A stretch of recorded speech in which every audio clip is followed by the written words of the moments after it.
Assalamualaikum warahmatullahi wabarakatuh. Ketemu lagi dengan saya, Ibu Rini Indarwati. Kita akan membicarakan tentang pengertian bilangan bulat.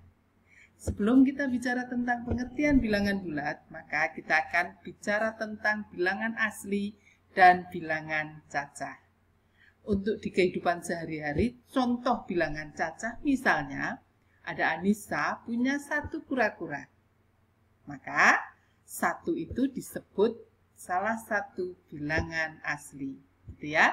Nah, sekarang kalau Anissa punya dua kura-kura, nih punya dua kura-kura, maka angka bilangan 2 itulah yang disebut salah satu bilangan asli.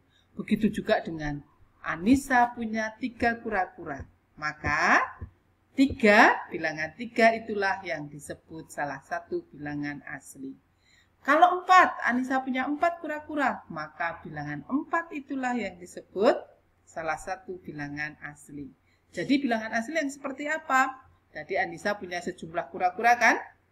Punya 1, kemudian punya 2, kemudian punya 3, kemudian punya 4, dan seterusnya. Maka bilangan asli itu 1, 2, 3, 4, dan seterusnya. Oke? Terus bedanya apa dong Bu dengan bilangan cacah? Nah, contoh bilangan cacah. Contoh bilangan cacah, jika Anissa nggak punya kura-kura satupun, maka kura-kuranya adalah 0. Ya, jadi 0 kura-kura.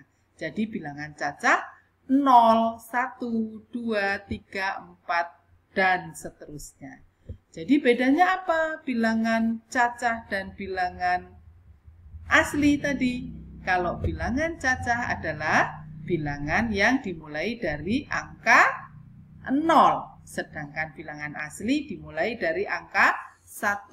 Bilangan cacah 0, 1, 2, 3, dan seterusnya, sedangkan bilangan asli 1, 2, 3, 4, 5, dan seterusnya. Nah, sekarang kita masuk ke bilangan bulat. Contoh pada bilangan bulat itu seperti apa ya Bu dalam kehidupan sehari-hari? Contohnya seperti ini. Pada kehidupan sehari-hari kita bisa lihat pada suhu ruangan, ya, dan bisa juga dilihat dari ketinggian. Ketinggian itu bisa di atas permukaan laut, di bawah permukaan laut, dan sebagainya. Nah, ini sekarang saya lihatkan contoh pada suhu ruangan. Oke. Ya, ini adalah gambar tentang termometer. Ini mengukur suhu ruangan. Bisa juga suhu badan ya. Nah, sekarang kalau yang ini gambar bawahnya adalah gambar suhu ruangan yang panas. Otomatis termometernya menunjukkan angka di atas 0. Gitu ya. Nah, sekarang kalau yang ini ada kakak-kakak ini kedinginan, berarti artinya dia ada di kutub utara misalnya, yang suhunya itu di bawah 0 derajat. Jadi sangat dingin sekali. Itu contoh tentang suhu. Ada contoh yang lain? Ada contoh yang lain ini tentang permukaan, tentang ketinggian. Jadi ketinggian itu bisa di atas permukaan air laut, atau pas di permukaan air laut, atau di bawah permukaan air laut. Kalau di atas permukaan air laut, artinya gambarnya misalnya seperti ini. Dia ada di gunung, ya kan? Nih, ada di gunung. Berarti dia di atas permukaan air laut. Biasanya dikasih tanda plus di atas kan? Nah, kalau yang di bawah Bu, yang di bawah misalnya seperti ini, gambar ini. Ini gambar di bawah permukaan air laut. Nah, kalau pas di permukaan air laut, nih pas ada kapalnya ini, pas di permukaan air laut itu 0. Nah, bilangan bulat itu biasanya bisa digambarkan dengan menggunakan garis bilangan. Garis bilangannya dari, kalau semakin ke kiri itu semakin nilainya atau angkanya semakin kecil, bilangannya semakin kecil. Semakin ke kanan, angkanya berarti semakin besar. Oke, jadi dari min tak hingga sampai plus tak hingga. Nah, pada suhu ruangan semakin ke kanan angkanya semakin besar, sehingga suhunya semakin panas. Nah, sedangkan kalau semakin ke kiri angkanya kan semakin kecil, suhunya semakin dingin. sampai negatif, ya kan? Kalau di Arab suhunya jauh di kanan 0 maksud saya, sehingga sangat panas. Sebaliknya, kalau di daerah kutub suhunya di kiri 0, sehingga sangat dingin. Begitu juga contoh pada letak suatu tempat. Jika angkanya di kanan 0 artinya di atas permukaan air laut. Tapi jika pas di permukaan air laut itu angkanya 0. Sedangkan kalau di bawah permukaan air laut itu nilainya negatif. Kalau di garis bilangan berarti di kiri 0. Jelas ya? Sudah jelas. Oke. Kalau sudah jelas, maka kesimpulannya adalah, nih kesimpulannya ya, kita lihat. Oh, maaf, sebelum kesimpulan, masih ada satu yang dibahas lagi, yaitu tentang hubungan dua bilangan. Hubungan dua bilangan itu ada 3 macam. Sama dengan lebih kecil dan lebih besar. Sama dengan untuk apa, Bu? Untuk menyatakan dua bilangan itu sama persis. Misalnya 5 sama dengan 5, 10 sama dengan 10, 20 sama dengan 20, dan seterusnya. Pokoknya yang sama persis, kembar. Oke? Nah, kemudian kalau begitu, yang satunya lebih kecil. Ini tanda lebih kecil. Ya, itu artinya angka di sebelah kiri lebih kecil daripada angka di sebelah kanan. Contohnya -2 lebih kecil daripada 3. Gitu kan? Nah, untuk memudahkan mengingatkan kalian, itu saya kasih tanda ini di depan tanda lebih kecil ini saya kasih garis sehingga membentuk huruf K.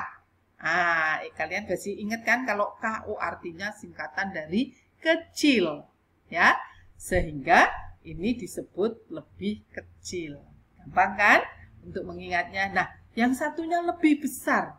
Di depannya saya kasih tanda garis. Berarti seperti huruf B. Maka mengingatnya dia lebih besar. Contoh bilangan misalnya ada 7 dan -10.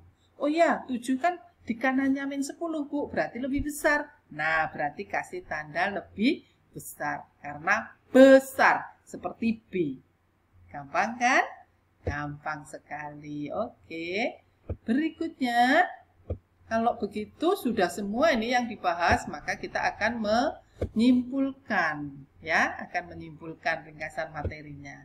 Jadi yang kita pelajari tadi hanya ada 2 hal, yaitu tentang bilangan asli, apa itu bilangan asli, bilangan cacah, dan bilangan bulat. Yang kedua, hubungan antara 2 bilangan. Tadi bilangan asli itu dimulai dari angka 1, kalau bilangan cacah itu dimulai dari angka 0, kalau bilangan bulat dimulai dari min negatif, ya kan? Min angka negatif sampai plus positif, ya. Jadi dari min tak hingga sampai plus tak hingga. Gitu, gampang kan? Nah, sekarang hubungannya tadi sudah dibahas, kita membahas 3 hubungannya, yaitu sama dengan lebih kecil dan lebih besar. Gampang. Oke? Lebih gampang lagi kalau kita latihan soal ya. Kita lihat, kita bahas soalnya. Nah, Bu Rini kasih ada latihan 3 soal. Bukan latihan, maaf, contoh soal. Ada 3. Yang pertama hanya membandingkan antara bilangan pertama dengan yang kedua. Contoh, 20 dengan min 35. 20 lebih kanan kan? Di kanan dari min 35 kan? Maka dikasih tanda lebih besar. 8 itu juga di kanan dari min 8. Maka kasih lebih besar. 45 di kiri dari 54. Maka kasih lebih kecil. Begitu juga min 15. Itu lebih kiri daripada 20. Maka dikasih tanda lebih kecil. Begitu juga min 11. Kalau min 11 dengan min 20, oh lebih di kanan min 11, maka dikasih lebih besar. Gampang kan? Gampang sekali. Oke. Sekarang kalau begitu yang berikutnya, soal berikutnya, nomor 2 dan 3. Kalau ini hanya mengurutkan juga, lebih gampang lagi. Contohnya yang A. Yang A, ini yang nomor 2 itu suruh mengurutkan dari kecil ke besar. Sehingga sama saya ambil dulu yang paling kecil berapa ini yang A. Yang paling kecil min 5 Bu, maka yang paling kiri saya kasih min 5. Kemudian diurutkan, min 4, min 3, dan seterusnya sampai yang paling besar. Di sini yang paling besar 10, maka yang paling kanan adalah 10. Begitu juga yang B. Yang paling kecil berapa Bu? Oh, min 9. Taruh di sini min 9. Diurutkan sampai yang paling besar adalah 8. Sampai paling kanan adalah 8. Sip. Bisa ya? Nah, sekarang yang nomor 3. Kalau nomor 3 perintahnya suruh mengurutkan justru dari yang paling besar ke paling kecil. Nah, ini 45 ini yang paling besar Bu. Maka saya kasih paling depan 45. Terus saya urutkan lebih kecil lagi, kecil lagi, kecil lagi, sampai yang paling kecil min 45. Selesai. Oh, yang B masih ada satu lagi. Yang B yang paling besar berapa nak? Oh, 10 Bu. Oke, saya taruh paling kanan 10. Paling kiri 10.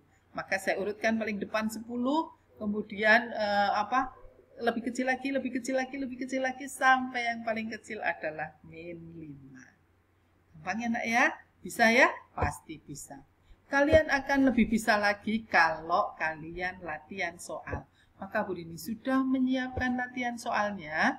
Nanti tolong silahkan dikerjakan. Itu sudah ada di modul.